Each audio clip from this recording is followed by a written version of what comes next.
Hello students, welcome to my video number 60, and as you can see, we are going to start unit 5 of our main course book, and the unit is being healthy. So we should be ready to learn more about health and different aspects of health through the 3 chapters given in this unit. So first let us see some exercises we see as warm-up exercises given here, which are related to medical science. Some discoveries are mentioned in column A and the discoverers are mentioned under column B. You have to match the column A with column B. And in exercise B, next exercise we see here, 4 questions are given with options. These are also based on some medical terms or some things related with medical science. You have to choose the correct option given here. So I expect my students, my brilliant students, to do these themselves. Now let us see the first lesson under this unit, what it is.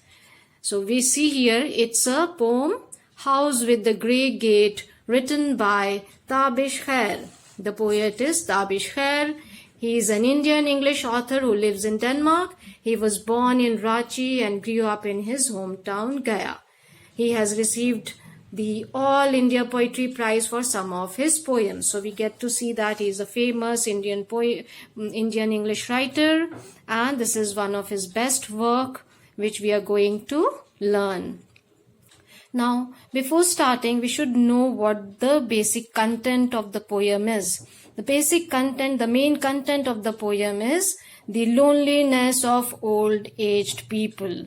The old-aged people, that is our grandparents, what kind of life they live if their children go and stay in some other part of the world and they are made to live all alone by themselves. So what sort of life, what sorts of hope, what sorts of living pattern they have, we are going to learn from this poem. And the poem will also let us bother and let us feel that we should not neglect, we should not keep our grandparents all alone, and we should always visit them or try to stay with them if they are there with us. So this is a very important lesson that we are going to learn.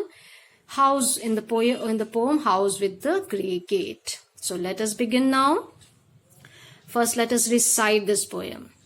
In my street there is a white house with a little grey gate that is slightly off one hinge and always open.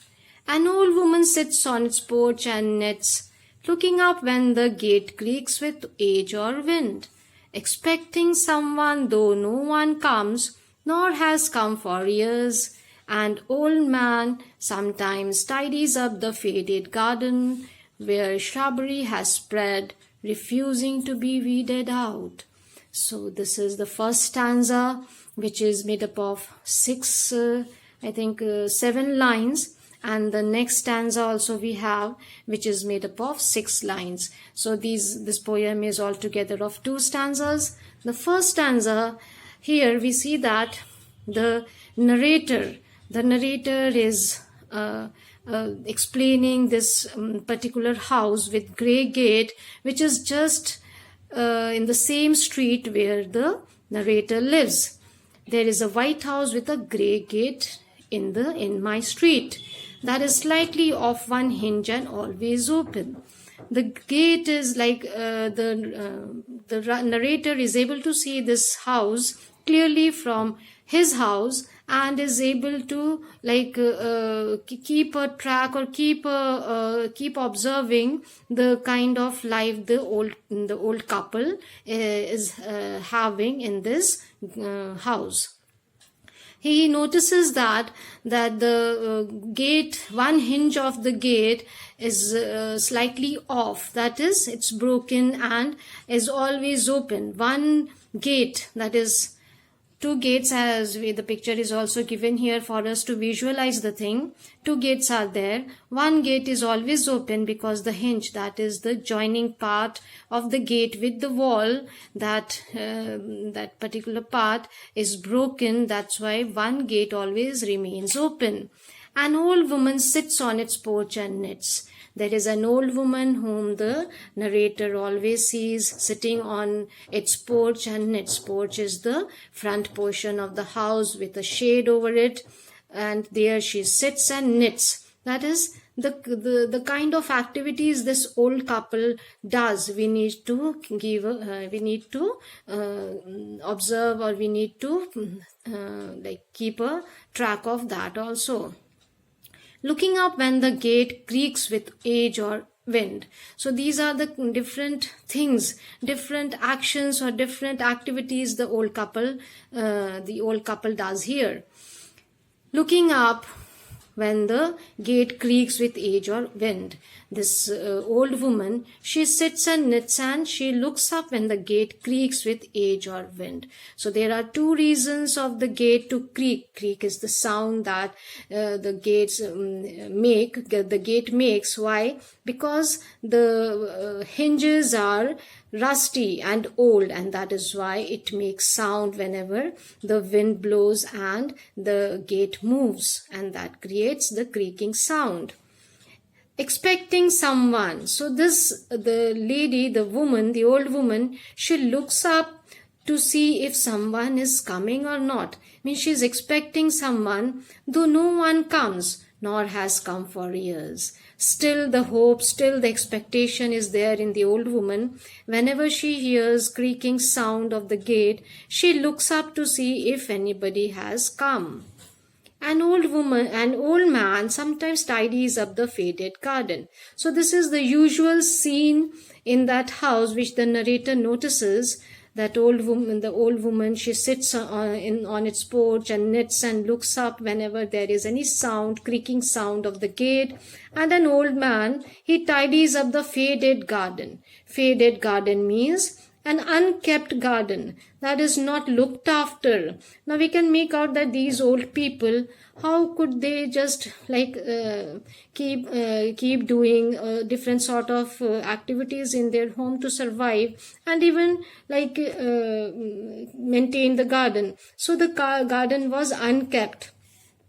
Where shrubbery has spread, refusing to be weeded out. Shrubbery is a small area that is covered with small plants. The area near their house had a lot of plants, and this old man used to tidy up the faded garden, that is the extra grown up plants, the weeds that grow up along with the important plants. So he used to tidy them up. That's given in the first stanza. Now let us see what is in the second stanza. Ever since I moved here, I have seen this little white house with the old man and the old woman and an old pattern of life, refusing to be weeded out from this skyscraping street where two people had grown roots, once scattered seeds, and now, with a hope stubborn as weeds, still peer through curtained windows when the gate creaks. Now the second stanza is telling us their mental state, the kind of hope, the kind of expectations they have, and how they are still sticking to their old pattern of life. They are not giving up to urban development. That is, the whole street, the whole area surrounding their house had big buildings and tall towers. Still they were not giving up to this urban development and living in that small little house with the old man and old woman and old pattern of life. That is, old pattern of life, same kind of thing, the same kind of activity they did every day, refusing to be weeded out. Weeded out means they were not ready to give up to urban development. That is, there could be that people might be approaching them to sell their house and give the land for making big building there, and they could be given their flat in that building, and they were refusing that proposal. So they were refusing to be weeded out. They were not ready to give up their house for any kind of development. Where two people had grown roots, they had spent their life there. Grown roots means long before they had been living there, and they were not ready to give that place to anybody or to any kind of development, urban development particularly, and they were not even ready to go anywhere else. Where two people had grown roots, one scattered seeds. These old people are compared with a plant. They have their roots and their scattered seeds. These scattered seeds are actually meant their children who are scattered now. So this also gives a little hint to the inner message of the poem. This old couple, they are having children who are scattered seeds now. They are not with them. They are living in some other part of the world, and these old people keep a hope that someday they will return. So with a hope stubborn as weeds. See, this is a poetic device used here. This is called simile. Stubborn as weeds. What kind of rigidness or stubbornness their hope was? It was like weeds. Weeds, we know, the unwanted plants which grow with the important plants, and they are very stubborn, means you need to keep a check on their growth. So their hope was like weeds. They're not going to give up. Still peer through curtained window when the gate creaks. Means even if they are inside their house, they used to peep out. If there was any sound of the gate being creaking, they used to peep out through their curtained windows to see if someone has come. Someone means here their children, the couple's children. So this, we get to see the kind of mental health, the kind of hope, the kind of life this old couple is having here.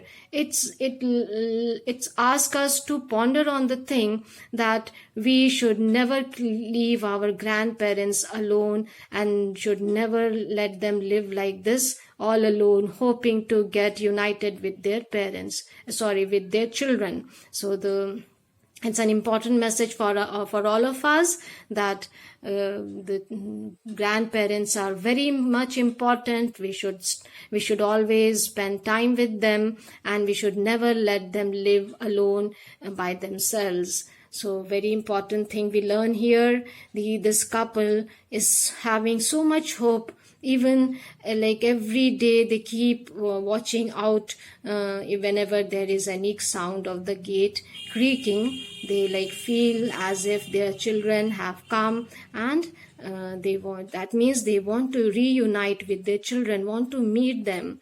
So this is a very important and interesting and nice poem. We all need to give a thought to it, and should always spend our time with our grandparents and try to remove their loneliness. So I stop here, my dear children. We'll continue with the discussion of question answers in my next video. Till then, take care and God bless you all.